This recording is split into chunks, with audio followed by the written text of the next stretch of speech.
வாழ்க வையகம், வாழ்க வளமுடன். அனைத்து உறவுகளுக்கும் இனிய வணக்கம். மாதங்களில் சிறந்தது மார்கழி என்பார்கள். அந்த மார்கழி மாதம் விரைவில் பிறக்க உள்ளது. 2025ஆம் ஆண்டின் இறுதியும் 2026ஆம் ஆண்டின் தொடக்கமும் ஆக இரு முக்கிய நிகழ்வுகள் இந்த மார்கழி மாதத்தில் நிகழ உள்ளது. நிகழும் மங்களகரமான விசுவாசு ஆண்டு டிசம்பர் மாதம் 16ஆம் நாள் செவ்வாய்க்கிழமை அன்று துவாதசி திதியில் சுவாதி நட்சத்திரத்தில் அதிகண்டம் நாமயோகத்தில் கௌளவம் கர்ணத்தில் சித்தயோகம் கூடிய நன்னாளில் இந்த மகத்தான மார்கழி மாதம் பிறக்கிறது. மார்கழியை தெய்வங்களின் மாதம் என்பார்கள். அந்த அளவுக்கு ஆன்மீக ரீதியாக முக்கியத்துவம் பெற்றது. இம்மாதத்தில் கிரக நிலைகளில் பல்வேறு மாற்றங்கள், சில முக்கிய நிகழ்வுகள் நடைபெற உள்ளன. இது 12 ராசிகளிலும் தாக்கத்தை ஏற்படுத்தும். மார்கழி மாதம் டிசம்பர் மாதம் 16ஆம் தேதி தொடங்கி ஜனவரி மாதம் 14ஆம் தேதி வரை உள்ளது.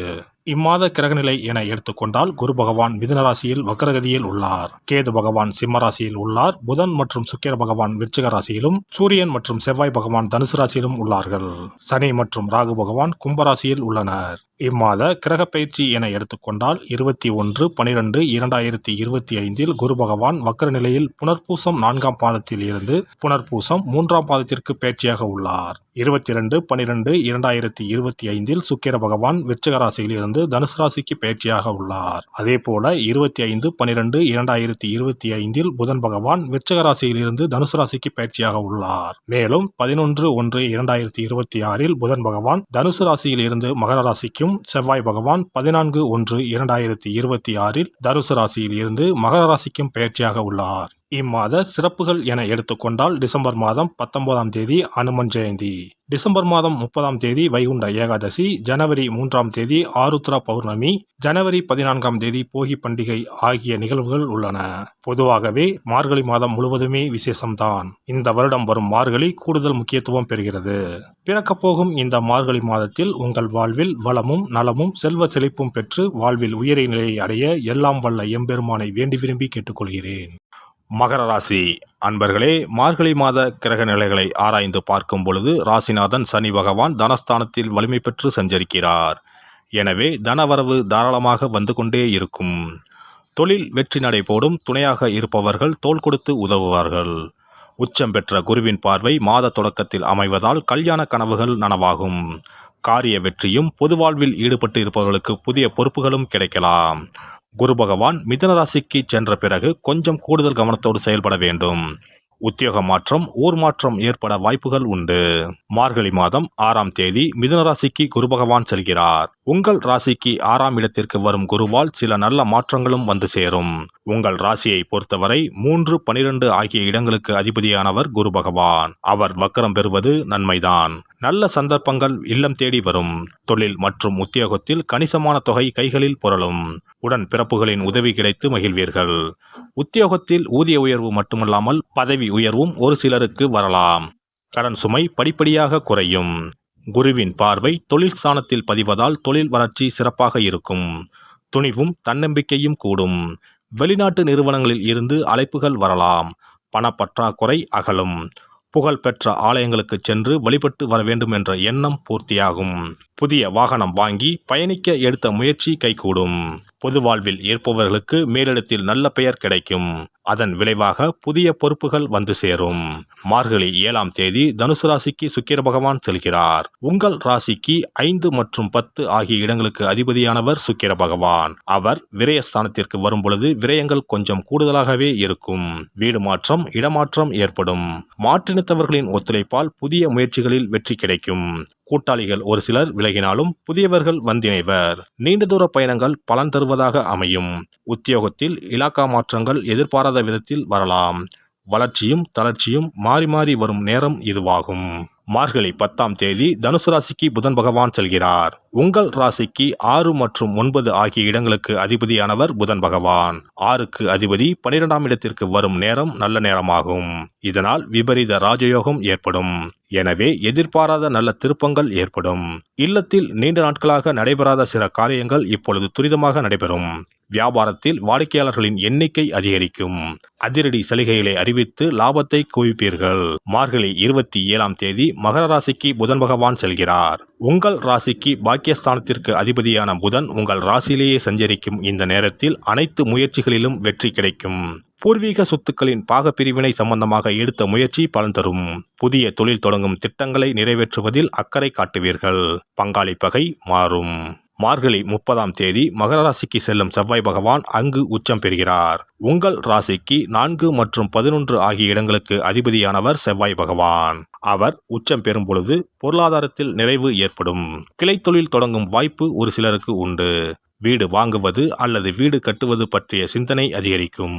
பொது வாழ்வில் உள்ளவர்களுக்கு கூடுதல் பொறுப்புகள் வந்து சேரும். தொழில் மற்றும் வியாபாரம் செய்பவர்களுக்கு புதிய முயற்சிகளில் வெற்றி கிடைக்கும்.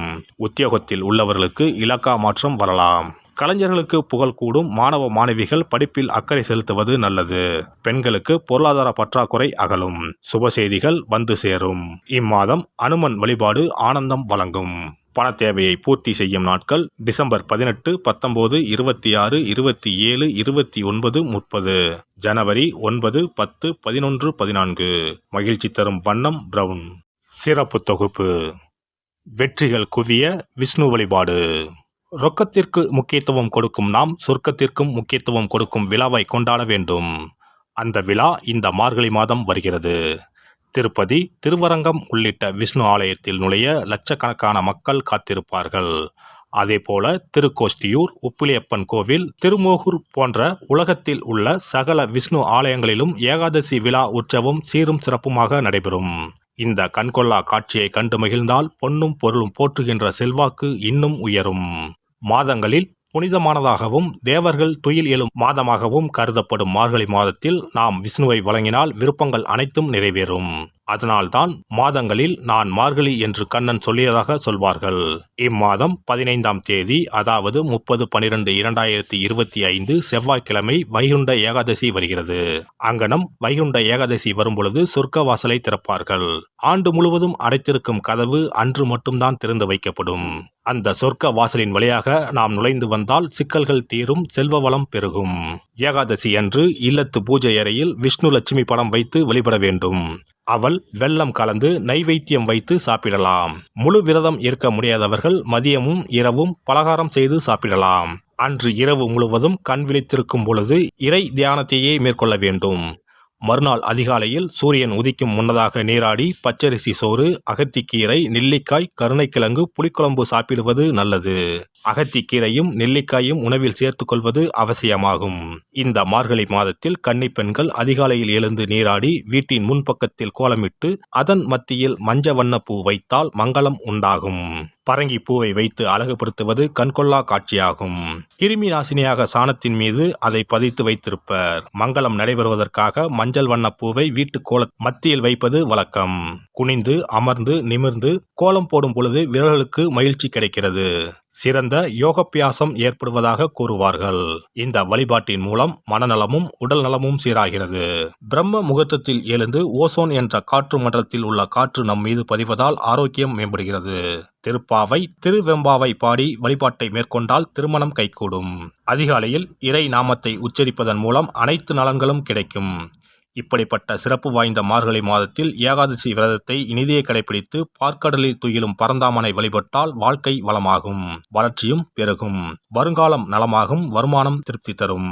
விஷ்ணுவை வழிபட்டு அவரது துணையாக விளங்கி செல்வத்தை நமக்களிக்கும் லட்சுமியின் சன்னதிக்கு சென்று லட்சுமி வருகை பதிகம் பாடினால் அந்த தேவி இல்லம் தேடி நமக்கு அல்ல அல்ல குறையாத செல்வத்தை வழங்குவாள். அஷ்டலட்சுமியின் படத்தை விஷ்ணு லட்சுமி படத்துடன் பூஜை அறையில் வைத்து வழிபடுவது நல்லது. லட்சுமிக்கு பாடல் படித்து வழிபடும் போது வருகை பதிகம் பாட வேண்டும். அன்றைய தினம் அவள் நைவேத்தியம் செய்து தேவியை வழிபட்டால் உங்கள் ஆசை பூர்த்தியாகும். நமக்கு வாழ்வில் ஏற்படும் இன்னல்கள் அகன்று இனிய பலன் கிடைக்கும். எல்லாம் வல்ல இறையருளால் நீங்களும் உங்கள் அன்பு குடும்பமும் உடல் நலம், நீலாயுள், நிறை செல்வம், உயர் புகழ், மெய்ஞானம் ஓங்கி வாழ்க வளமுடன். இந்த வீடியோ பதிவு உங்களுக்கு பிடித்திருந்தால் லைக் பண்ணுங்க, கமெண்ட் பண்ணுங்க, ஷேர் பண்ணுங்க, மறக்காம சப்ஸ்கிரைப் பண்ணுங்க, பக்கத்துல இருக்கிற பெல் பட்டனை கிளிக் பண்ணுங்க. நன்றி, வணக்கம். ஓம் நமச்சிவாய. சிவாய நம.